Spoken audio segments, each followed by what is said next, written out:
Pernah gak sih kalian ngebayangin suatu hari nanti kita bangun pagi, terus tahu-tahu pekerjaan kalian udah diambil alih sama AI?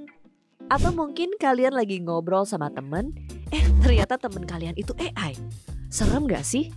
Tapi sebenarnya apa sih yang bakal terjadi sama masa depan kita kalau AI makin canggih? Akankah AI beneran bisa gantiin kita? Yuk kita bahas.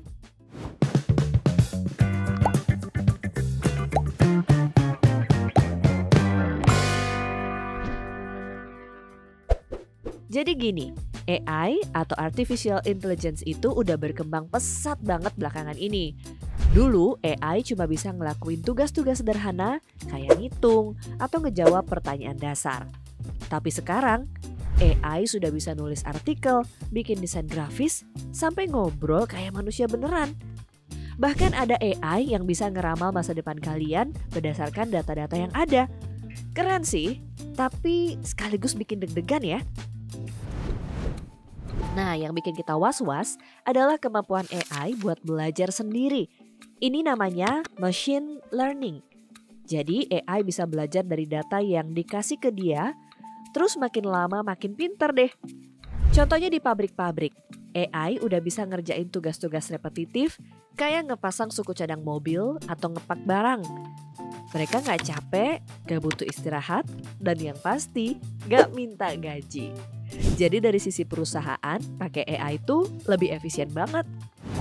Tapi nggak cuma di pabrik, AI juga mulai masuk ke bidang-bidang kayak customer service, kesehatan, bahkan seni.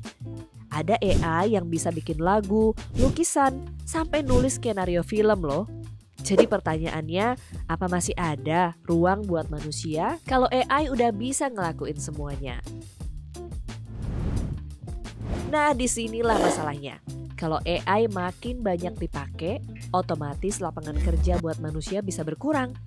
Bayangin aja, kalian udah kuliah bertahun-tahun, kerja keras, tahu-tahu posisi kalian digantiin sama AI. Gak cuma pekerjaan fisik, bahkan pekerjaan yang butuh kreativitas, kayak nulis atau desain juga bisa terancam. Selain itu ada juga nih masalah etika. Misalnya siapa yang bertanggung jawab kalau AI bikin kesalahan? Kalau ada AI yang ngejahatin orang, siapa yang harus disalahin? Apakah kita bisa percaya sama AI buat ngambil keputusan penting kayak di pengadilan atau di rumah sakit? Dan yang gak kalah penting, AI bisa bikin kesenjangan sosial makin parah. Orang-orang yang punya akses sama teknologi AI bakal makin kaya, sementara yang gak punya akses bakal tertinggal. Jadi bukan cuma masalah pekerjaan, tapi juga masalah keadilan sosial. Tapi tunggu dulu, apa AI selalu jadi ancaman? Enggak juga, sebenarnya AI bisa jadi teman kita, bukan musuh. Contohnya di bidang kesehatan, AI bisa bantu dokter buat diagnosa penyakit lebih cepat dan akurat. Atau di bidang pendidikan, AI bisa jadi tutor buat murid-murid yang butuh bantuan ekstra. Jadi, alih-alih ngelihat AI sebagai saingan, kita bisa ngelihatnya sebagai alat buat ngebantu kita. Misalnya, kalian kerja sebagai penulis. Daripada takut kalah sama AI, kalian bisa pakai AI buat bantu cari ide atau ngecek grammar. Jadi kalian tetap ngontrol, tapi kerjaan kalian jadi lebih efisien. Intinya, AI itu kayak pisau bermata dua deh. Bisa ngebantu, tapi juga bisa merugikan. Tergantung gimana kita makainya. Nah, sekarang pertanyaannya, gimana caranya biar kita nggak ketinggalan sama perkembangan AI? Jawabannya sederhana, kita harus adaptasi. Pertama, kita harus terus belajar.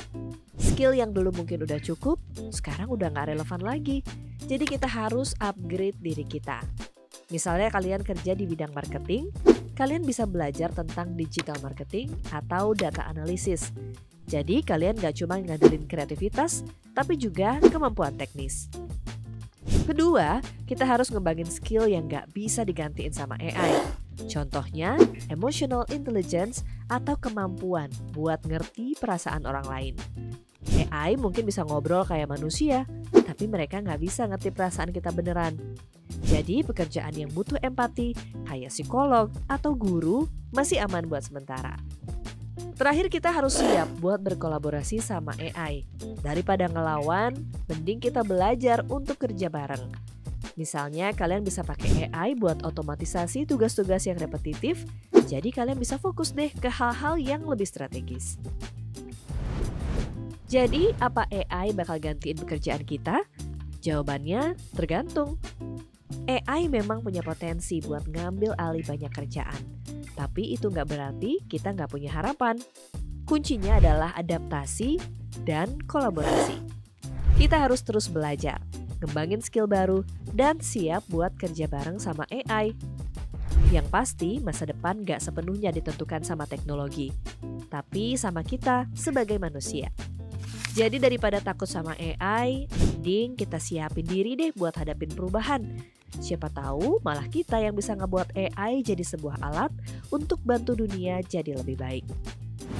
Jadi gimana menurut kalian? Apa kalian udah siap hadapin masa depan bareng AI? Atau kalian masih takut kalau suatu hari nanti AI bakal gantiin posisi kita? Share pendapat kalian di kolom komentar ya. Jangan lupa like, share, dan subscribe buat konten-konten menarik lainnya. Sampai jumpa di video berikutnya.